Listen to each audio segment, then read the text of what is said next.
ಪಾರ್ವತಿ ಪರಮೇಶ್ವರ ಮಾಡೋದೆಲ್ಲ ಅವಾಂತರ. ಮನೆ ಸಿಕ್ತಾ ಸೋಮಣ್ಣ? ಹೆಂಗದಿಯಾ? ಎಲ್ಲ ನಿಮ್ ದಯೆ. ದಯೆ ದಯೆ ಅನ್ಕಂಡೆ ಬಡ್ಡಿ ಹಸರು ಎಲ್ಲ ಪೆಂಡಿಂಗ್ ಮಾಡಕ್ಬಿಟ್ಟೆ. ಇದ್ದಿದ್ದೆಲ್ಲ ನಿಮ್ಗೆ ಕೊಟ್ಟಿದೀನಿ. ನೆಟ್ಟಿಗೆ ಮಳೆ ಬರಕ್ಕಿಲ್ಲ, ಏನ್ ಮಾಡ್ಲಿ? ಅದೇನೋ ಹಾಕಿದೀನಿ, ಮಳೆ ಬರ್ತದೆ ಹಂಗೆ ಹಿಂಗೆ ಅಂತ ಕೊಚ್ಕೊಂತ ಇದ್ದೆ. ಎಲ್ ಬರ್ತದೆ? ಹಾಕಿದ ಬೀಜ ನೆಟ್ಟಿಗೆ ಬೆಳಿಲೇ ಇಲ್ಲ. ರೈತರಿಗೆ ಎಲ್ಲ ಮೋಸ. ಅದೇನೋ ಸರ್ಕಾರ ಸಬ್ಸಿಡಿ ಕೊಡ್ತದಂತೆ, ಅದ್ ಬಂದ್ರೆ ನಿಮಗ್ ಕೊಡ್ತೀನಿ. ಸರ್ಕಾರ ನಿನಗ್ ಕೊಡ್ತದೆ, ನೀನ್ ನನಗ್ ಕೊಡ್ತೀಯ ಅಂತ ಕಾಯ್ಕೊಂಡು ಕೂತ್ಕೊಳ್ಳೋ ಆಸಾಮಿ ಅಲ್ಲ ನಾನು. ನೀನ್ ಬಡ್ಡಿ ಕೊಡ್ಬೇಕು, ಇಲ್ಲ ಹಸರು ಕೊಡ್ಬೇಕು ಅಷ್ಟಯ್ಯ. ಎಲ್ಲಿಂದ ಕೊಡ್ಲಿ? ನಾನ್ ಕುಯ್ಕೊಂಡ್ ತಿಂದ್ರು ನನ್ ತಾವ್ ದುಡ್ಡಿಲ್ಲ. ನೀನ್ ಕುಯ್ದ್ರೆ ಎಲ್ಲ ಸಿಗ್ತದೆ. ಬರ್ಲ ಇಲ್ಲಿ, ಇವ್ನ ಮನೆಗೆ ಹೋಗಿ ಜೋಡಿ ಎತ್ತು ನೇಗ್ಲು ಗಾಡಿ ಎಲ್ಲ ಹೊಡ್ಕೊಂಡ್ ಹೋಗ. ಗಾಡಿ ಕೊಡ್ರೆ ಹಂಗ್ ಮಾಡ್ಬೇಡ್ರಿ. ಹೋಗಲೆ, ಮನೆಗೆ ಏನಾಯ್ತು ಎಲ್ಲ ತಗೊಂಡ್ ಹೋಗ. ಹೋಗೋಣ. ಇಲ್ಲೇ ಇದೆಯಾ? ಏನು ಅರ್ಜೆಂಟಪ್ಪ? ಇಲ್ಲ ನಾನು ಸಾಯ್ತೀನಿ ಅಂತ ಫೋನ್ ಮಾಡಿದ್ದಲ್ಲ, ನಿಂಗೆ ಸಾಯಂತದ್ದು ಏನಾಗಿದೆ? ಪರಮೇಶಪ್ಪ, ಮತ್ತೆ ಅದೇ ಸಮಸ್ಯೆ. ಗೌಡ ನನ್ಗೆ ಮೋಸ ಮಾಡ್ತಾವನೆ. ಆ ಗೌಡನ ಹತ್ರ ಸಾಲ ಮಾಡ್ಬೇಡ ಅಂತ ನೀನು ಮತ್ತೆ ಮತ್ತೆ ಹೋಗಿ ಸಾಲ ಮಾಡ್ತೀಯಾ, ಇರೋ ಬರೋದ್ನೆಲ್ಲ ಕಳ್ಕೊತೀಯ.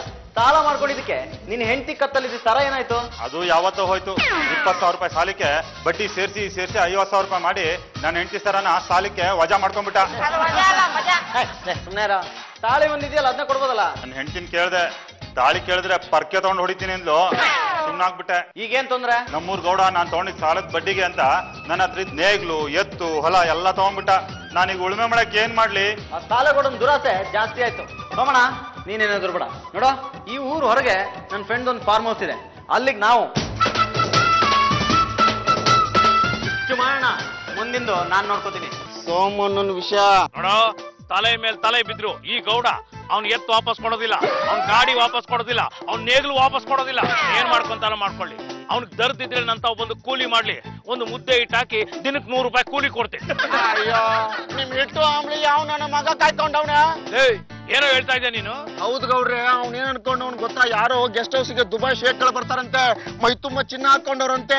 ಒಂದು ದಿನ ಅವರು ಸೇವೆ ಮಾಡಿದ್ರೆ 10,000 ರೂಪಾಯಿ ಕೊಡ್ತಾರಂತೆ. ಅವರು 1 ವಾರ ಇಲ್ಲೇ ಇರ್ತಾರಂತೆ. ಅವ್ರ ಹತ್ರ ಹೋಗಿ 30-40 ರೂಪಾಯಿ ತಗೊಂಡು ಬಂದು ಅಂಗಡಿ ಹಾಕಿ ನಿಮಗೆ ಮೀಸೆತ್ತಿರುತ್ತಾನಂತವನು. ನಿಮ್ದುಗೆ ಏನಾಗಬೇಕು? ತಾವು ನಮ್ಮ ಊರಿಗೆ ಬಂದಿದ್ದು ಬಹಳ ಸಂತೋಷ ಆಯ್ತು. ತಮ್ಮ ದರ್ಶನ ಮಾಡ್ಕೊಂಡು ಹೋಗವ ಅಂತ ಬಂದ್ವಿ. ತಾವು ಶ್ರೀಮಂತರು, ತಮ್ಮ ಊರಾಗಿರೋರೆಲ್ಲ ಶ್ರೀಮಂತರ. ನಮ್ಮೂರಲ್ಲಿರೋರು ಮಾತ್ರ ಅಲ್ಲ, ನಮ್ಮೂರಿಗೆ ಕೆಲ್ಸಕ್ಕೆ ಬರ್ತಾರಲ್ಲ ಅವ್ರಿಗೂ ಶ್ರೀಮಂತರೇ. ಬಾವಿಗೆ ತೋಡೋದು, ಮಾರೋದು. ತಣ್ಣೀರ ಅಲ್ಲ ರೀ, ಎಣ್ಣೆಗ ಬರ್ತದೆ. ನಿಮ್ದು ಊರಲ್ಲಿ ಬಾವಿ ತೋಡಿದ್ರೆ ನೀರೇ ಬರಲ್ಲ, ನಮ್ದು ಊರಲ್ಲಿ ಎಣ್ಣೆ ಬರ್ತದೆ. ಪೆಟ್ರೋಲ್ಗೆ ಡೀಸೆಲ್ಗೆ ಬರ್ತದೆ ಅಂತ ಊರಿನ ಗೌಡ್ರು, ಸಾಲೆ ಗೌಡ್ರು ಅಂತ ಯಾದ್ಮಿ ಗುರ್ತಿದ್ದಾರೆ. ನಮ್ಮೂರ್ ಗೌಡ್ರು ಹೇಗೆ ಮನುಷ್ಯ? ಹೆಣ್ಮಕ್ಳಿಗೆ ಚೆನ್ನಾಗಿ ಸಹಾಯ ಮಾಡ್ತಾರೆ. ಗಂಡಸರದು ನೇಗ್ಲು ಹೊಲ ಎತ್ತು ಎಲ್ಲ ಕೊಡ್ತಿದ್ದೀನಿ. ಗಾಡಿನ ಅದನ್ನು ಕೊಡ್ತಿದ್ದೀನಿ. ದುಬಾರಿ ಬಡ್ಡಿ ಅವತ್ತು ಹಾಕಿಲ್ಲಪ್ಪ. ಕಣ್ಣಪ್ಪನ ಮನೆಗಳ ಹತ್ರ ಕಳಿಸಿ ಅಣ್ಣೊಬ್ಳು ಕಳಿಸ್ತೀನಿ. ಅಚ್ಚ ಅಚ್ಚ ಅಚ್ಚ, ಬಹುತ್ ಅಚ್ಚ. ನಿಮ್ಮಂತ ಬಡ ಬಡ ಆದ್ಮಿಗೆ ಸವಾಸ ನಮ್ದಕ್ಕೆ ಇರ್ಬೇಕು. ನಾಳೆಗೆ ಇವ್ರಿಗೆ ಬಂದಾಗ ಒಳಗಡೆ ಬಿಡು, ಹೊಸಬರು ಬಂದರೆ ಸೇರಿಸಬಾರ್ದು. ಏನ್ ಸೋಮಣ್ಣ ಹಿಂಗ್ ನಿಂತ್ಬಿಟ್ಟೆ? ನನ್ ಟೈಮೇ ಸರಿ ಇಲ್ಲ ಗೌಡ್ರೆ. ದುಬೈ ಸಾವುಕಾರ ನಂಬ್ಕೊಂಡಿದ್ದೆ, 50,000 ಕೊಡ್ತೀನಿ ಇದ್ರು. ಆದ್ರೆ ಅಳ್ಬೇಡ ಬಿಡು. 50,000 ಕೊಟ್ಟಿದ್ರೆ ನಿಮ್ಗೆ ಕೊಟ್ಟು ನೇಗ್ಲು ಎತ್ತುಗಳನ್ನ ಬಿಡಿಸ್ಕೋಬೋದಿತ್ತು. ಆದ್ರೆ ಈಗೇನಾಯ್ತು ನೋಡು, ನಾನ್ ನಿನ್ ಎದುರಿಸ್ಬೇಕು ಅಂತಲೇ ನಿನ್ ಗಾಡಿನೂ ಎತ್ತುಗಳನ್ನ ಹೊಡ್ಕೊಂಡ್ ಬಂದಿದ್ದೆ ಅಷ್ಟೇಯ. ಹೌದಾ ಗೌಡ್ರೆ? ನೋಡಪ್ಪ, ನಿನ್ ಗಾಡಿ ಎತ್ತುಗಳನ್ನೆಲ್ಲ ವಾಪಸ್ ಕೊಟ್ಟು ಬಿಡ್ತೀನಿ. ನಾನು ನೀನು ಇನ್ಮೇಲೆ ಒಂದೇಯ. ಬೇಕಾದ್ರೆ ನಿನ್ ಪತ್ರಗಳೆಲ್ಲ ಅರ್ಧ ಹಾಕ್ಬಿಡ್ತೀನಿ. ಪತ್ರ ಕೊಡ.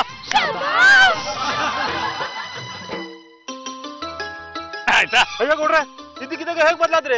ಅಲ್ಲಯ್ಯ, ಅಂತ ಒಳ್ಳೆ ಜನಗಳನ್ನ ಪರಿಚಯ ಮಾಡಿಸ್ಕೊಟ್ಟಿದ್ಯಾ, ನನ್ನ ಭಾಗ್ಯ ಅಲ್ವಾ? ನೋಡು, ಇನ್ ಮುಂದೆ ನಾನು ನೀನು ಸ್ನೇಹಿತ ಆಗಿದ್ಬಿಡೋಣ. ಯಾಕೋ ನಮ್ದು ನಸೀಬು ಅಚ್ಚನ ಇಲ್ಲಾಗ, ಎಲ್ಲ ಹೋಗಿ ದುಬೈಗೆ ಸೆಟ್ಲ್ ಆಗ್ಬಿಡೋಣ. ಬನ್ನಿ. ಎಲ್ಲೋ ಹೋಯ್ತೀರಾ?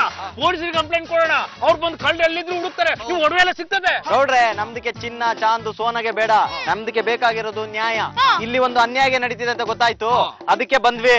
ಮತ್ತೆ ನೀವು ನೋಡಿ, ಈ ಸೋಮಣ್ಣ ಇದಾರಲ್ಲ, ಅವ್ರದ್ದು ಜಮೀನ್ಗೆ ಯಾರೋ ಕಿತ್ಕೊಂಡಿದ್ರಂತೆ, ಎತ್ತಿನ ಗಾಡಿನ ಇಟ್ಕೊಂಡಿದ್ರಂತೆ. ಅದನ್ನ ವಾಪಸ್ ಕೊಡ್ಸ್ಬೇಕು ಅಂತ ನಾವು ಬಂದ್ವಿ. ಅದಕ್ಕೆ ನಮ್ದಕ್ಕೆ ಉತ್ಕೊಡ್ತೀವಿ ಬಿತ್ಕೊಡ್ತೀವಿ ಅಂತ ಭರವಸೆ ಕೊಟ್ವಿ. ಭೂಮಿನೇ ಬಂಗಾರ ಅಲ್ವಾ?